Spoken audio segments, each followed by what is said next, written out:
that the two boroughs had really got together to work together towards something really big.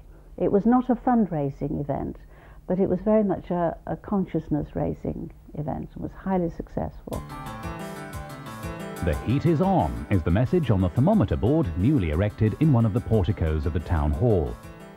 The townsfolk are asked to keep the temperature rising in order to swell the fund, now standing at £400,000.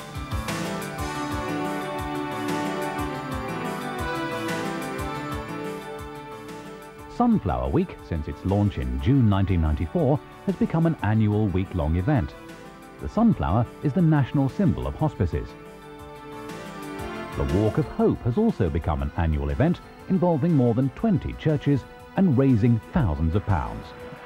Steve, I understand you're walking the dog on this walk, is that right? No, the dog's walking me, I think, by the time I finish with it. Yes, yes, I am. And it's been a sort of churches-wide initiative throughout St Helens, is that? Yes, it's arranged by all the churches so that we can walk together as a united witness and support the hospice. She'll only stay with you a couple of months. She doesn't around. Well, it's a good opportunity to do things together for God, really, and this is a very good cause, raising money for the hospice, and doing it together as Christians is a particularly good way of doing it. Do you think you'll last the pace then? Well, I managed last year and I just had a motorbike accident, so I should be all right this year. We're great believers in the philosophy of the hospice movement, and think that it could be the very best thing that could happen to St Helens. So we're very much behind it. A lot of work and a lot of support has been given to the hospice by people from the parish, so this is one other aspect of it. So we're delighted to be here. A lot of the early work has been done by Help the Aged, who offer consultancy services to such as the St Helens and Knowsley Hospice. The late Roy Greaves developed most of the early structure, and after his death, David Jenkins continued to lay the foundations of what proved to be a successful capital campaign. The 1st of September 1994 saw the appointment of Les Johnson, Director of Fundraising, who would be responsible for all income generation. Les has spent much of his life being interested in charity work, leaving industry at the age of 43 to develop his own business, and later taking up a similar position with Bolton Hospice, where he spent 4 years.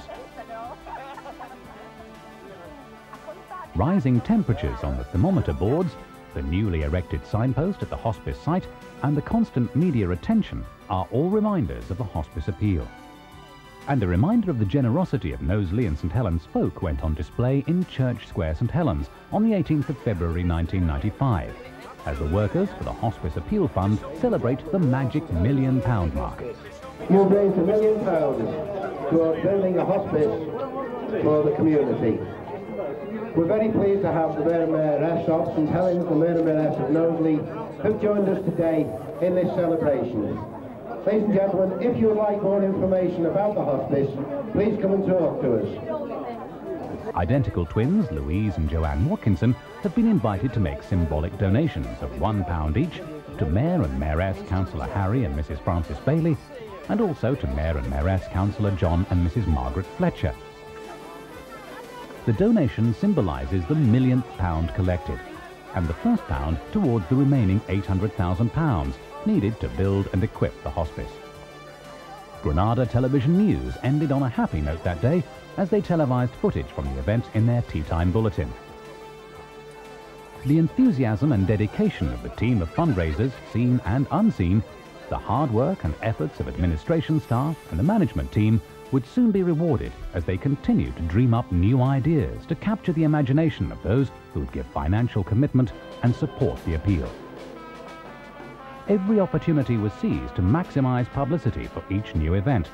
The hospice had become a hot potato that the press were happy to hold on to.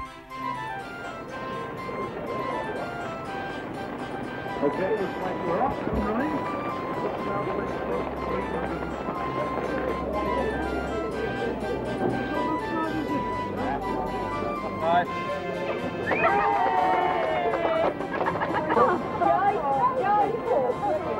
The day everyone has been working for has finally arrived. It was a great thrill for us when we assembled a year last January on the site on a cold wintry morning, and we witnessed the ceremony of the turning of the first sod. Against keen competition, Moss Construction Northern Limited of Knowsley have won the contract to build the hospice, designed by architects Ainsley Goman Wood for people living in a